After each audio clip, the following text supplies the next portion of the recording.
कोकणातील दुर्मिळ आणि एकदम भारीतली ही रामफळा। नमस्कार मंडळींनो, मी कोकणी व्लॉगर स्वागत करते माझ्या व्लॉगमध्ये। तर मंडळींनो, खेळाक निघालेले तेवढ्यात आईन हाक मारल्या आणि म्हटल्यान काहीतरी काम असा। तर काम कसला असा तर सगळी आमची जुडलेली या रामफळ काढूसाठी। तर कोकणातल्या एक सुंदर आणि भारीतला सीताफळासारखा फळ म्हणजे या रामफळ। तर कोणाकोणाक माहिती आहे कमेंट करून नक्की सांगा। तर सगळेजण काढूचा प्रयत्न करू होते पण रामफळ काही येत नाही होता। वेगवेगळे आपले कटारा बिटार लावून बघल्यानी तरी पण रामफळ काढू काही यश मिळत नव्हता। तर सगळेच घरातले होते पण फायनली म्हटलं आता यांका काय येऊचा नाही, आपल्याकच वर चढाव होया।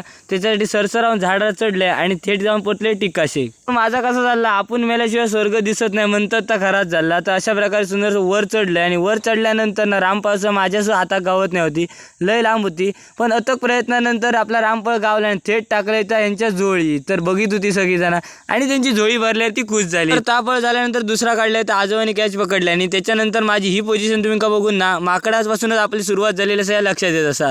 तर अशा प्रकारे सुंदरसं वर चढले आणि त्यानंतर टाकले भावाच्या हातात फळ आणि ह्या रामफळ त्याने हातात घेतले। तर अशा प्रकारे सुंदरशी फळा काढले। या फळांका रामफळा किती म्हणतात या माका सुद्धा माहित नाही, असं तुमका कोणाक माहिती आहे कमेंट करून सांगा। आणि ही फळांना अगदी सेम असते, सीताफळासारखीच लागतात आतमधून, कोणी खाल्ल्यानंतर तुमका माहितच असा। तर अशा प्रकारे ही फळा काढलेलं या फळ जरा खराब झाला तर म्हटलं आता थोड्या वेळाने खाऊया। आणि नंतर अशा प्रकारे झाल्यानंतर मी गेले खेळा। मस्तपैकी आपल्या वाडीतल्या पोरांबरोबर खेळान वगैरे झालं आणि खेळान वगैरे झाल्यानंतर घराकडे गेले आणि घराकडे गेल्यानंतर ना आपली बुवा मुंबईसून इले तर ते पेटीवर बसलेले। आमच्या बुवांबरोबर ना आमचं नन्न म्हणणं असं आमचं पकवाज वाजक म्हणजे गौरांग तो सुद्धा एकदम आपल्या पकवाज वाजक बसलेलो। तर त्यांची जुगलबंदी कशी होता ते आपण बघूया।